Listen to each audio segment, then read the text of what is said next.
Panther, its design led directly to the development of the T-34 model. Produced between 1941 and 1958, it was considered to be the world's best tank during World War II.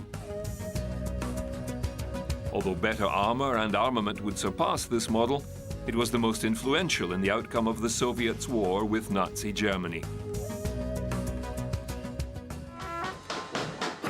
In more recent times, the vintage T-34 has been given full honors, as the Russian military and war veterans paid tribute to the tank that turned the tide of war and saved them from defeat. Over 60 years ago, the Red Army began a counterattack against Nazi forces which had pressed their way up to within firing range of Moscow. The most powerful weapon on the field of battle was the new T-34 tank. It was almost invulnerable to the standard anti-tank guns, and its cannons outshot the opposing Nazi machines. Only about 35 tanks were outside Moscow, enough to turn defeat into victory. They eventually faced off against superior Nazi tanks, the Panther and Tiger. But by then there were around 1,000 T-34s, and they swept the field.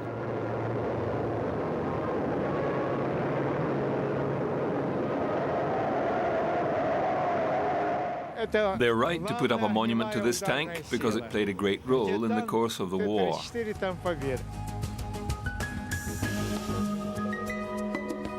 The Soviet Union lost nearly 26 million people in World War II, more than any other nation. When the Germans engaged the Soviet T-34 tank in June 1941, they were immediately impressed by its design and capability. The sloping front armor could deflect a hit much more easily. Wider tracks and larger road wheels gave it better mobility, particularly in snow and mud. The Panzer V, or Panther, was specifically designed to counter the Soviet T-34 tank and replace the older Panzer II and IV, although they remained in service as well. The design was completed quickly and rushed into production. With a lack of machine tools and materials, delays and reliability issues slowed its progress. The armor was slanted at 55 degrees to the front, with plates 80 millimeters thick. Very few Allied weapons could penetrate this shield, although the Panzer V had relatively thin side armor to compensate for its excessive weight, and this proved to be one of its few vulnerable spots. It was armed with the 75 millimeter gun. Whilst an average caliber, the gun had a large propellant charge and longer barrel, providing higher muzzle velocity. The flat trajectory aided in targeting enemy tanks.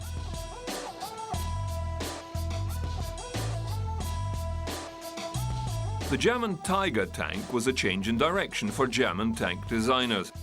Instead of a balance of firepower, armor and mobility, the Tiger was designed specifically with heavier armor for survivability and greater firepower, and a reduction in mobility and maneuverability. It weighed 56.9 tons with a crew of 5. Its armor varied from 25 to 110 millimeters thick, and its main armament was the lethal 88 millimeter cannon. It could hit and destroy a Sherman or Churchill tank at a range of 1.6 kilometers. It had a range of only 195 kilometers and a top speed of just on 38 kilometers per hour, with 100 millimeter thick armor at the front and 110 millimeters thick protecting the front of the turret. The Russian T-34 could not penetrate it at any range.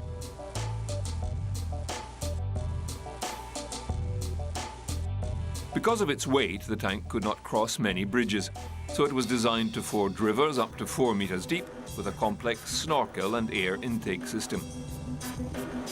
It was designed primarily to take on the Soviet T-34 tank, and over 1,300 were manufactured during the war.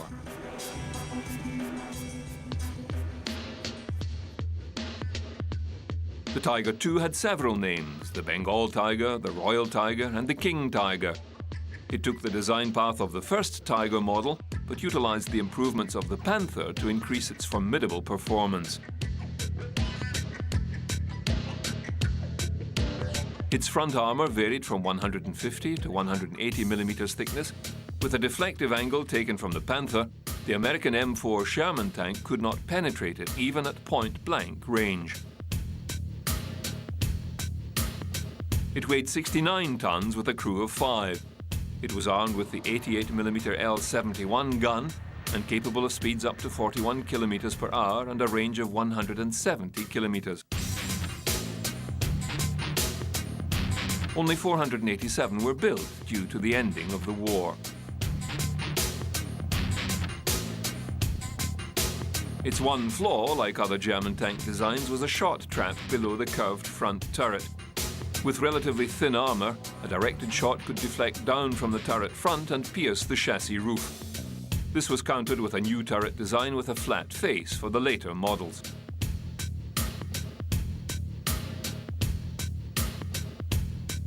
The Soviet T-3485 and the IS-2 were utilised against the Tiger II.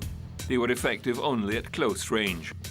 The Tiger II saw action in Normandy and the Eastern Front and in the streets of Berlin.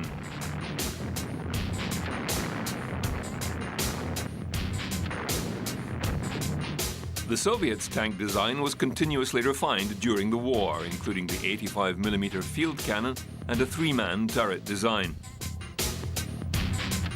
Its pedigree was imported directly into the later T-3435 design tanks, produced until 1981. The power and versatility of the main battle tank was now forever enshrined in military lore. Tank design and improvement continued on after the hostilities ended. The new threat of a massive Soviet tank force in Europe was glaring at the Americans and their allies.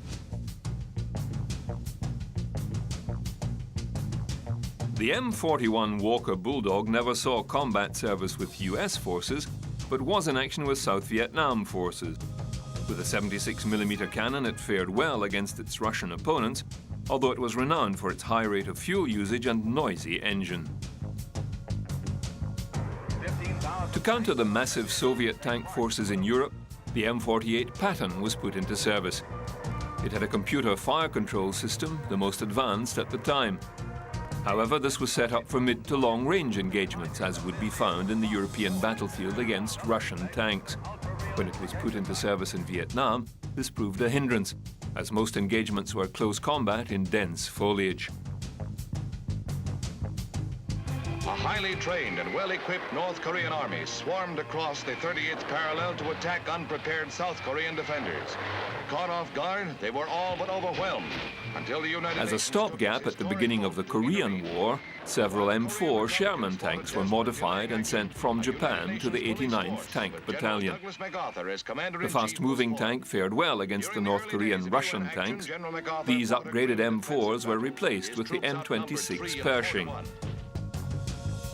This main battle tank first saw service towards the end of World War II at Remagen in Germany. Weighing 45 tons and armed with a 90mm cannon, it was well matched against the German tanks. It also saw service in Korea against Soviet tanks. A total of 2,400 were produced. The M26 was the basis for several other tank designs, including the M45 with the larger 105mm gun and the M46 with a larger power plant. First introduced in 1960 and fitted with the 105mm gun, the Patton weighed over 50 tons and 15,000 were produced. It first saw action in the service of the Israeli forces in the Yom Kippur War. They also appeared in the first Gulf War of 1991, when 210 tanks spearheaded the Marine forces into Kuwait. The M551 Sheridan was a light tank design with its main armament a guided missile system. It saw service in Vietnam, Panama, and the First Gulf War.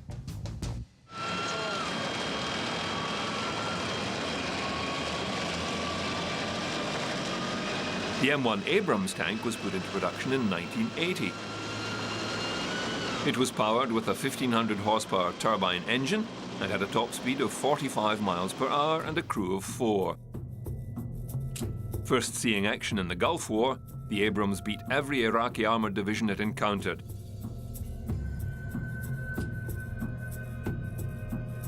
The Abrams is improved with a more